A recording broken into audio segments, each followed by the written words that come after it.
Okay, so G minus F, so G minus F is just the same as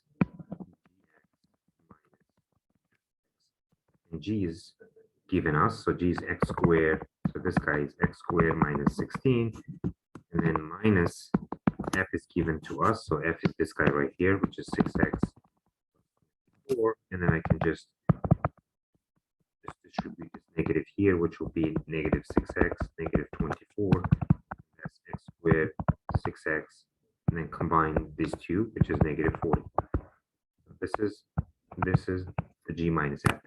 And the domain, so if you look at the domain of F, right, is a linear function. So domain of linear function is all real numbers. And G is a quadratic function, so domain of quadratic function is all reals. The domain of F minus G is the intersection of domain of F and the domain of G. But because G and F has the same domain, so therefore the domain of F minus G will also be all real numbers. Okay, so this is for part, I guess, part A, right? This is part A of the question.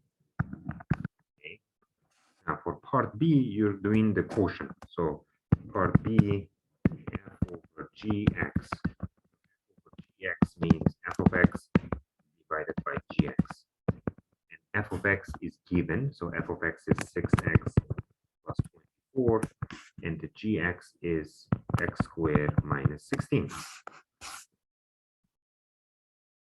So that's that, and then you can factor 6 here. So when you factor 6, this will be x plus 4, and x squared minus 16 is also factorable, so you can factor it as x minus 4, x plus 4.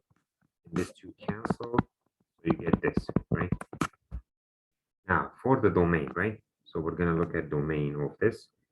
And again, I have to find the intersection, but I have to exclude one, actually two things here, right? Plus and minus 4.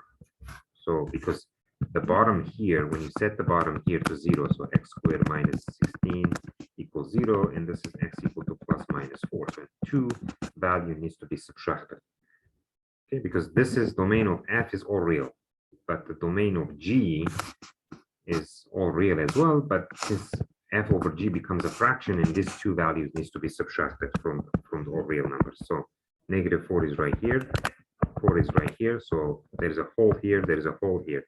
So I can take every value here, I can take every value here, and I can take every value here. So then the domain will be negative infinity to negative 4, union negative 4 to 4, union 4 to infinity. So this will be domain of the function, basically. So that completes the